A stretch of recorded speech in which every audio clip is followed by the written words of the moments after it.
everybody! Today is Wee Wednesday. Yeah! And last week, it was a really fun conversation that I had with my wife. And I'm really happy that we got to share some things that we probably didn't know about each other, or that we just enjoyed talking about, you know? This has become one of my favorite parts of the week. That's good. Yeah. And I think that's the way it should be. Just having conversations. Maybe not on TV or caught on camera, but I think you can look back on these and then probably have fond memories. So that's good. There we go. All right. Any things you want to share before we jump into the questions? No. Okay. All right. So our first question of the day is, what is it like having kids and being married? So before we were married, for a long time, we didn't have kids. And we were married for, what was it, 3, 4 years? 6 years. 5 years. 5 years. Dang. It's kind of hard to do the subtraction when you're thinking about everything. It was a lot more quieter. There was not as much stress, but at the same time, like, I understand, like, why we have kids now. It's because we want to build that tolerance for patience. We want to build that endurance for just understanding and just kind of gaining, like, insight into where you came from as a child, and just having a perspective on, like, what your dad or what your parents might have looked at whenever you were a kid. And you know, it's when you think about it all together, it's a really beautiful thing, you know. And I enjoy the times that I do get to spend with my children, but then there's a lot of times that I struggle with it too. Being married and having kids. Marriage definitely looks a lot more different. I want to say it's been more enjoyable, marriage. And I think mostly just because just being able to spend more time with my husband. In the sense, like, we do more family things, so that's been very important to me. And just as a result, I've noticed you taking on more, like, responsibility for a lot of things as a result of having kids. So and so that's been, like, a really good thing too. Not to say, like, oh, I was feeling so burdened or anything like that, but, like, I feel more at ease about a lot of things. Not that it happened automatically, but I was able to shift things that I was holding on myself to you, and it wasn't even without asking you. I think you just kind of, like, you just did it, yeah. So, but like we mentioned before, for sure, like, a lot of stuff that for some reason didn't come out as sooner when we got married, like, just like being brought up and stuff like that. It didn't come up as soon, and as soon as we have kids, it's just like, oh man. Just unpacking a lot of things has been definitely an adventure, I think. True. And although, you know, we've both made, like, a lot of mistakes, but I don't think not without us gaining something from it. So that's just what's been so beautiful about that. It's just like, oh God, you know, I messed up real bad, you know, but you're like, okay, I'm gonna just,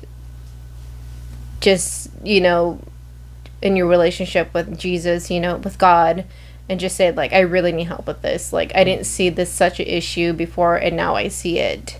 Like, glaringly see it. So I just definitely been able to be blessed and able to address some of those things. So that's just, I'm very grateful for that.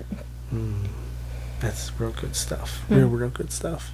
I think that also, like, she was explaining some good things that are, like, marriage important. I was explaining, like, things that are more kid pertinent. So, like, so my viewpoint on marriage and kids, to answer the question better, I guess I should say, because I didn't answer the question very well, in my perspective anyway. You did write the question.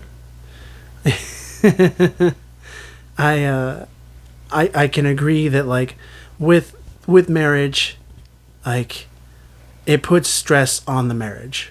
This is very true, though. Like, if you're gonna have kids, be ready to deal with stress, because that's just something that comes with kids. And I mean, not everybody has, you know, the kid that is just good all the time and doesn't cry, or just sleeps all the time, or just does things on their own, or just super smart, or, you know, there is, like, lucky instances. I shouldn't say lucky. There is instances when, you know, you are blessed to have that child in your life, you know. And honestly, when with the stress of like raising kids comes, like, all these blessings on itself in marriage. And like I said before, patience and endurance, and those are nice. Those are gifts. Those are really wonderful gifts that you get. And not only that, like, you also develop a bond with your child, and it's something that just you can enjoy. All right, let's move on to question number 2. What is your favorite thing about being married? For me, it's coming home and having a wife that I can depend on, rely on, that I can love on, that cares for me, that like puts her whole self into the marriage. And you know, I never honestly thought I would ever get married when I was younger. I thought I would just kind of go out through life just being a single guy. It's a very dark well, I can't say that. Some single guys make it really good, but I think in my case it probably would have been very dark. But I get to come home to a loving wife, and I'm so thankful that she's here in my life. And if, you know, Lord forbid, she would pass or she were to leave, I would not forget the things that would have happened in our marriage, and I would have, in like, just all the stuff that happened has built me up and made me stronger for who I am. I love my wife so much. I love her so much. Yeah, the best thing about marriage, or my favorite thing about marriage,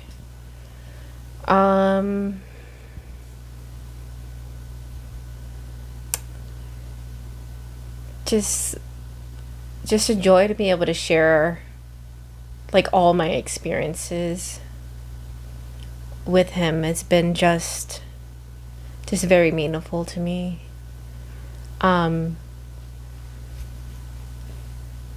And being able to just be vulnerable in a sense that, like, wow, like, he knows me, and still loves me. Just all the good and the bad. So, and it's just, that's my favorite thing. So, just sharing everything with you. That's awesome. Yeah.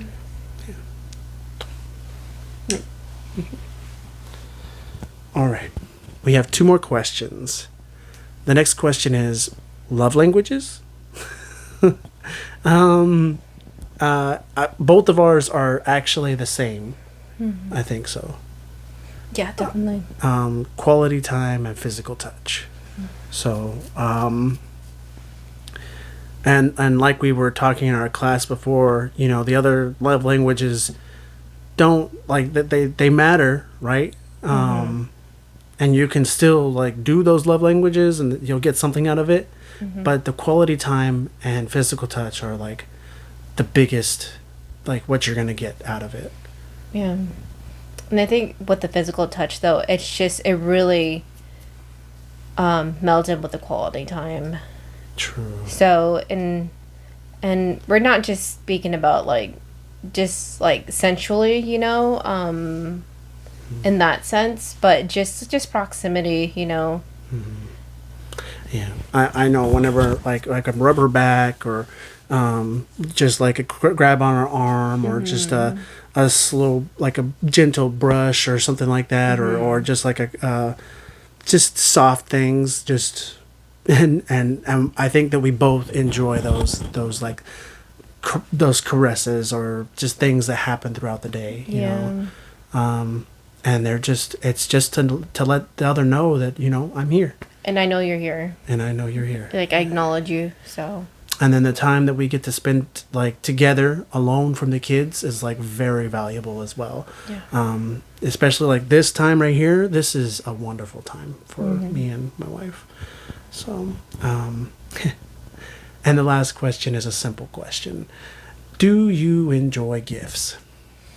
The older I get, the more, like, I can enjoy gifts, but for the most part, a lot of people don't know how to give gifts.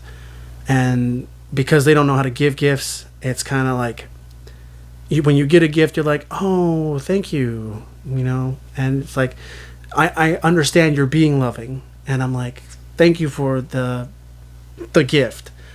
It's not really what I want, but thank you. I don't need this. Yeah. But gosh, that makes me feel so bad, just because I don't know how many times I've been given a gift, and gosh, man, such a jerk, and gotta know how to receive gifts. It's true. Like, there's like a grace to receiving gifts, and I'm still growing in that. Yeah. So. And then I kind of flipped it where I'm like, oh no, I don't want a gift. Yeah. So that's just as bad. So I think that when you also receive gifts, there should be like a what do you call it? Like a wall. Like, you can accept some gifts from some people you cannot accept gifts from, because it's a trap. It's the only way that I can think of. It's a bad word, but yeah.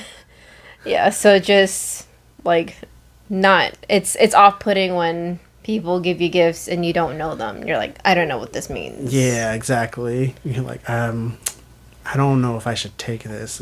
Thank you for the thought. For the thought, yeah. I don't want it.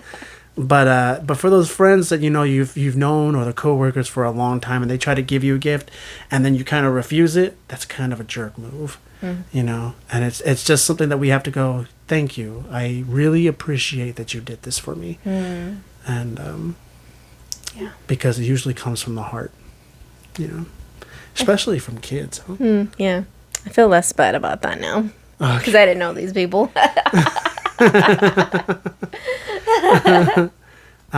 If you get gifts from kids don't know how to give gifts. So it's just a lot of it. It's just things that they make, or they find. Things they find, they make, and then the older they get and they give gifts, it's more likely like socks or underwear or just... You need these. Seeing your pinky toe wiggling up the sock. Her sisters grew up with us, and we grown up as they were kids. So we used to get gifts from them as well. So, yeah. Fun times. So funny. All right. Well, this was a really fun day. We'll be doing this again next week for Wee Wednesday, and I hope that you're there. I enjoyed this. It was really nice to share with you. Thank you. Yeah, I love you. Love you too. All right, everybody. I hope you have a good night, and I will see you in the next video. All right. Bye-bye. Bye-bye.